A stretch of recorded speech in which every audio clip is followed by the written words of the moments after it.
Hello everyone. In today's lecture, we are going to discuss about Newton's third law of motion. So, what is Newton's third law of motion? Now, according to Newton's third law of motion, when a body exerts force on another body, the second body will be exerting same amount of force to the first body. So, here, according to Newton's third law, what we can say is, if there are two bodies A and B, suppose, and body A is exerting force F on body B. So this is our first body and this is our second body. Now in return, second body will exert same amount of force F on first body, right?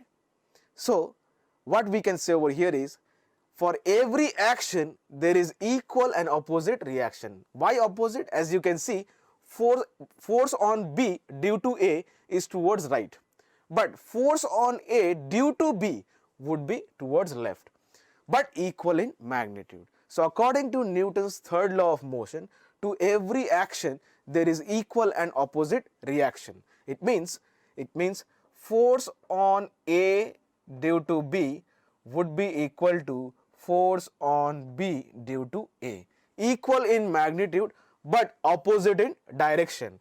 Suppose over here F on B due to A is towards right, but F on A due to B is towards left.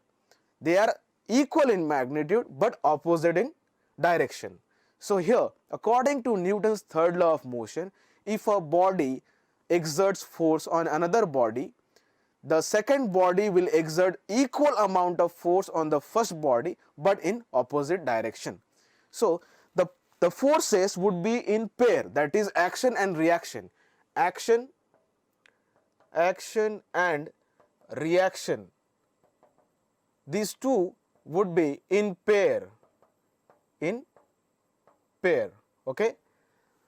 Action and reaction forces would be in pair and they would be acting on different bodies, not on the same body, and they act on different bodies,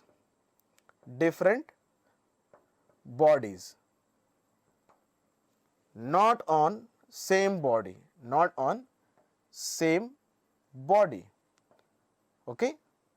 So this thing you need to keep in mind, that is, according to Newton's third law of motion, for every action there is equal and opposite reaction, and those action and reaction forces, they occur in pair and they act on different bodies, not on same body. How? As you can see, force on B due to A and force on A due to B, both are equal in magnitude, but they are acting. Force on A due to B is on body A, but force on B due to A is on body B, and their directions are different, So action, reaction. Suppose body A is exerting force on body B first, then body B exerts force on body A second.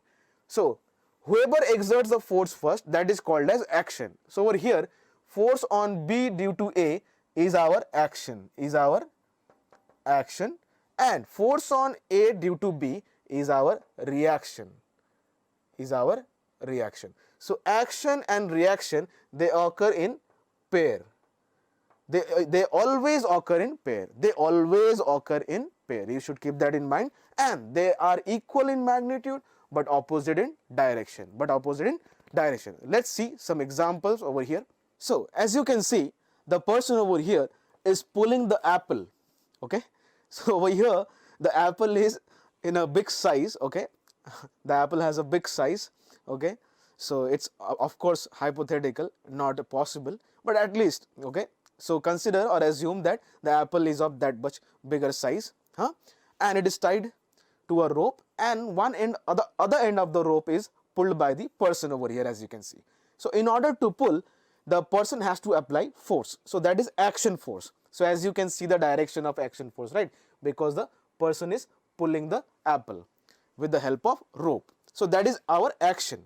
It is also mentioned in the figure because this is the direction, as you can see, action force, right. Now as we know according to Newton's third law, that to every action there is equal and opposite reaction. So the apple will be also pulling the man in opposite direction. So this is our reaction force. This is our reaction force. Now, to every action there is equal and opposite reaction. Equal. So action force over here action force would be equal to reaction force. Okay? Action force would be equal to reaction force. Equal in magnitude but opposite in direction. Opposite in direction. So that was the example of Newton's third law.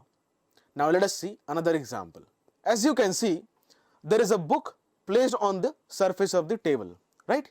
Now, the book has some weight and we have already studied what is weight, right? Weight is nothing but gravitational pull or force, and weight is nothing but equals to mg. We know that, right?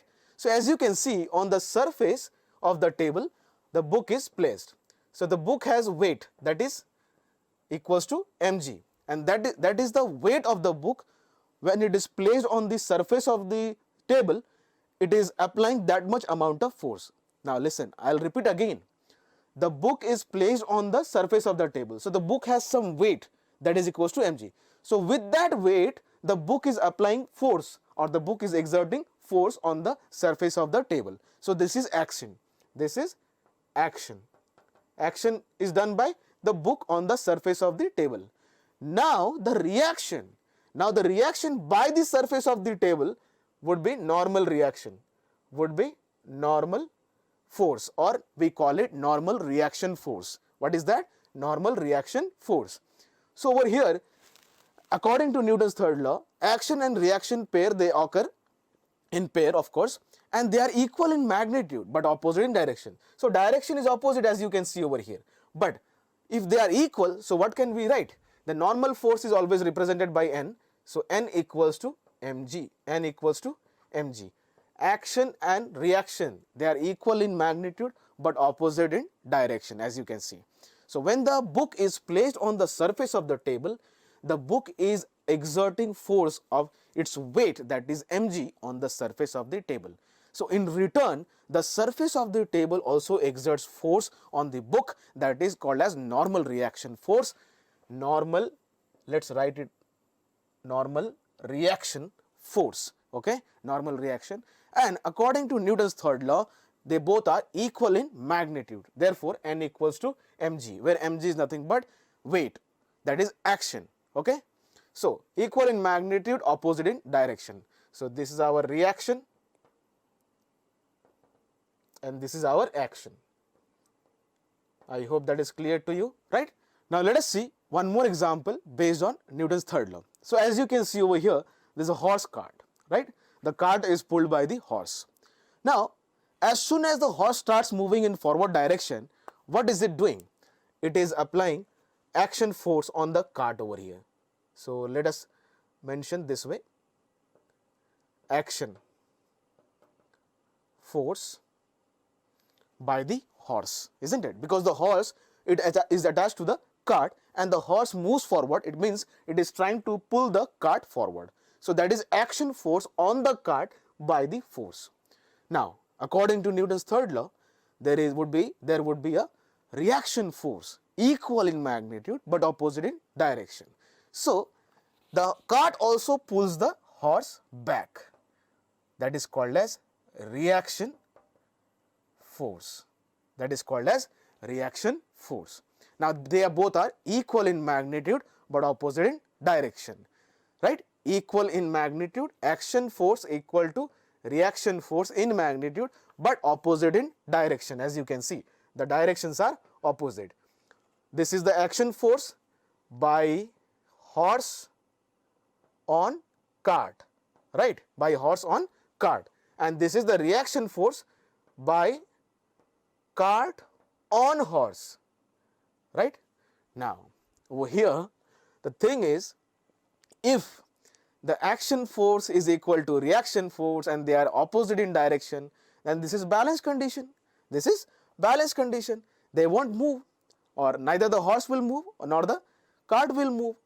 Then what happens to the cart? Then will it move? Yes, it will, because over here as you can see it is fixed with a wheel. So wheel would be, so when the cart is pulled forward, the wheel, as you can see, this is the wheel, this is the surface of the earth, right, or the road. This wheel tries to move forward, this point will try to move in this particular direction because it is having clockwise direction of motion, rolling motion, because the wheel has to move forward, isn't it? So this point which is fixed on the surface of the earth is trying to move in this direction while the wheel is having clockwise motion, isn't it? Clockwise motion. So at this point the frictional force will act, and that will be acting in forward direction.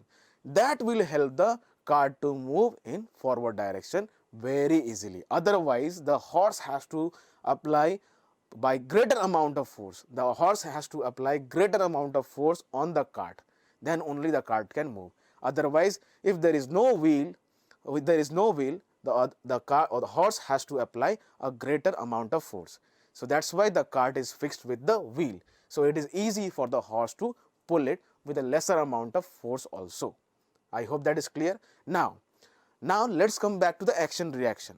Action reaction force must be equal, otherwise what will happen is the distance between the cart and the horse will change, and that means there would be no contact of the horse and the cart, and that is very dangerous, right? So action force and reaction force, they must be equal in magnitude and opposite in direction for the case of horse and cart. Otherwise the connection between the horse and the cart will be lost, and it is going to be very dangerous, right?